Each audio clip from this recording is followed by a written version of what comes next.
Alhamdulillah. Wa sallallahu ala nabiyyina Muhammadin wa ala alihi wa sallam.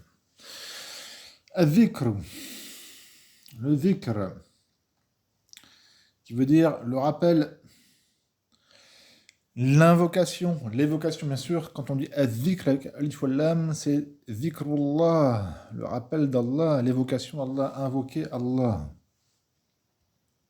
Comme on avait vu la dernière fois, Allah Azza wa Jalla dit وَمَا خَلَقْتُ الْجِنَّ وَالْإِنسَ إِلَّا لِيَعْبُدُونِ. Et je n'ai pas créé les djinns et les êtres humains seulement pour qu'ils m'adorent. Allah Azza wa Jalla seul. Et on a vu aussi que le prophète sallallahu alayhi wa sallam a dit Ad-du'a huwa al-ibada. L'invocation, c'est l'adoration. Il a lu après la parole d'Allah Azza wa Jal qui est وَقَالَ رَبُّكُمُ ادْعُونِي أَسْتَجِبْ لَكُمْ. Et votre Seigneur a dit invoquez-moi, je vous répondrai. إِنَّ الَّذِينَ يَسْتَكْبِرُونَ عَنْ عِبَادَتِي, ceux qui s'enorgueillissent de mon adoration, سَيَدْخُلُونَ جَهَنَّمَ دَاخِرِينَ, ils rentreront dans la Jahannam دَاخِرِينَ, humiliés, avilis. On va voir un autre hadith, Inch'Allah, qui est cette parole-là du prophète, sallallahu alayhi wa sallam. Donc, قال النبي صلى الله عليه وسلم.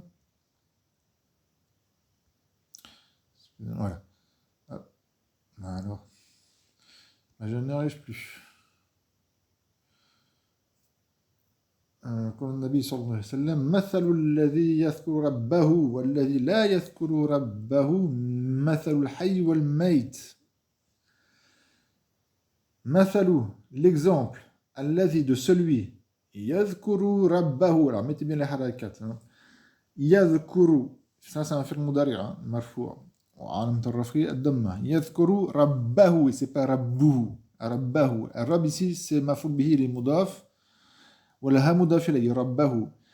L'exemple de celui qui fait le dhikr, d'accord, donc qui fait le rappel, qui évoque son Seigneur. Donc Rabba, c'est celui qui fait, c'est le maf'oul bi, celui qui reçoit l'action d'être évoqué. Donc al-mazkour, c'est le Rabb, et le dhakir, c'est al-ladhi.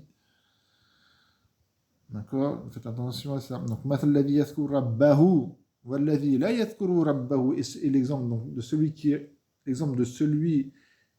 évoque son Seigneur et de celui qui n'évoque pas, la yazkur, qui n'évoque pas son Seigneur, mathalul hayy wal mayt.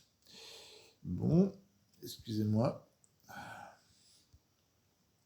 Mathalul hayy wal mayt. Et l'exemple du vivant et du mort. Mathalul hayyi wal mayyiti.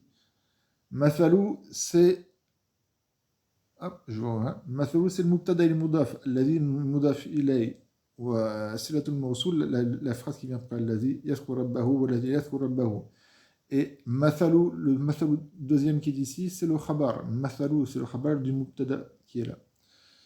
Mathalou hayyi wal mayyiti, il est mudaf, wal hayy mudafiya, wal mayyiti, il est ma'touf ala al hayy. C'est pour ça que c'est al mayyiti avec un kasra. Je ne l'ai pas marqué, mais vous devez le savoir, bi'idhnillahi ta'ala.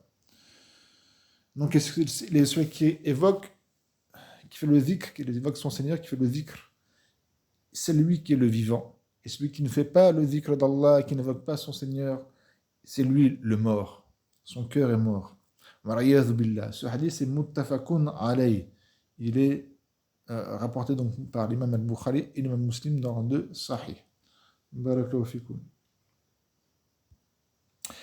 Ensuite, on va prendre, bi'idhnillahi ta'ala, la parole d'un poète qui est إنما يرضي المنيب ربه ما دام معنيا بذكر قلبه وإنما يرضي. Et donc al-munib, c'est at-taïb, at-tawwab, celui qui se repent, celui qui retourne à son Seigneur.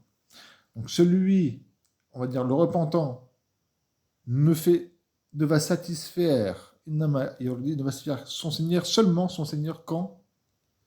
Dans quelle situation? Madame marniyan bidhikrin qalbahu. Madame marniyan bidhikrin qalbahu. Tant qu'il est à être occupé du dhikr par son cœur. C'est-à-dire, tant que son cœur est occupé du dhikr d'Allah, alors il satisfait son Seigneur. Donc en évoquant Allah Azza wa Jalla, on lui dit qu'on satisfait notre Seigneur. C'est kolbaou ici, c'est bien kolbaou avec un fatha et non pas avec un damma. Ça, c'est un exemple qu'on trouve aussi dans les livres de Nahou par rapport à cela. Pourquoi c'est obligatoirement un fatha? Parce que ici, c'est rabbaou et pas rabbou. Et certains vont dire, mais alors le naïb al-fa'il, parce qu'il y a un naïb al-fa'il à cause du marniyan. Le marniyan, c'est un ism maf'oul. Il a besoin d'un naïb al-fa'il. Naïb al-fa'il, c'est le harf al-jar avec son ism. D'accord? Et kolba, c'est maf'oul bihi. On apprend ça. Ça, c'est chez les Koufiyoun, il n'y a aucun problème. Chez le Bisriyin, à la base, ceci est interdit. Qui est un ism. Alors ici, il y a un ism comme ça qui peut recevoir le fait que ce naïb al-fa'il, c'est interdit qu'on mette un harf jar et son majour en tant que naïb al-fa'il. Chez le Koufin, c'est autorisé, notamment si le harf jar ism majour, il est avant le ism. Si vous ne comprenez pas, c'est pas grave, entre guillemets, c'est du nahou, un niveau un petit peu élevé pour ça. Un tout petit peu élevé, pas trop. Innama yurni munibu rabbahu. وإنما يرضي المنيب ربه ما دام معنيا بذكر قلبه. On va s'arrêter un petit peu sur le verbe yurdi, du verbe arda, yurdi, al-irda, irda'an. Ça va faire l'ubaï, le thulathi c'est radiya, yarda. Là c'est arda, yurdi. Donc à la base, radiya, le thulathi, c'est agré. Et là c'est arda, yurdi. Donc c'est rendre agréé quelqu'un, satisfaire quelqu'un. Donc al-rida, c'est al-qaboul bil-hub. Al-rida, huwa al-qaboul bil-hub. Le rida, la satisfaction ou l'agrément, je sais pas comment on traduit, c'est l'acceptation de quelque chose de quelqu'un avec l'amour. Et donc celui qui retourne à Allah, le repentant, il ne va satisfaire Allah seulement, innama sahadatul asr. Donc il va satisfaire son Seigneur seulement en faisant quoi? Seulement en faisant en sorte que son cœur soit toujours dans le dhikr, dans l'évocation de son maître. Voilà. Alhamdulillah, qu'Allah nous mette dans cet état-là. Je vais peut-être m'arrêter ici. On va voir. Oui, bi'idhnillahi ta'ala. Barakallahu fikum. Subhanakallahumma wa bihamdik. La ilaha illa ant. أستغفرك وأتوب إليك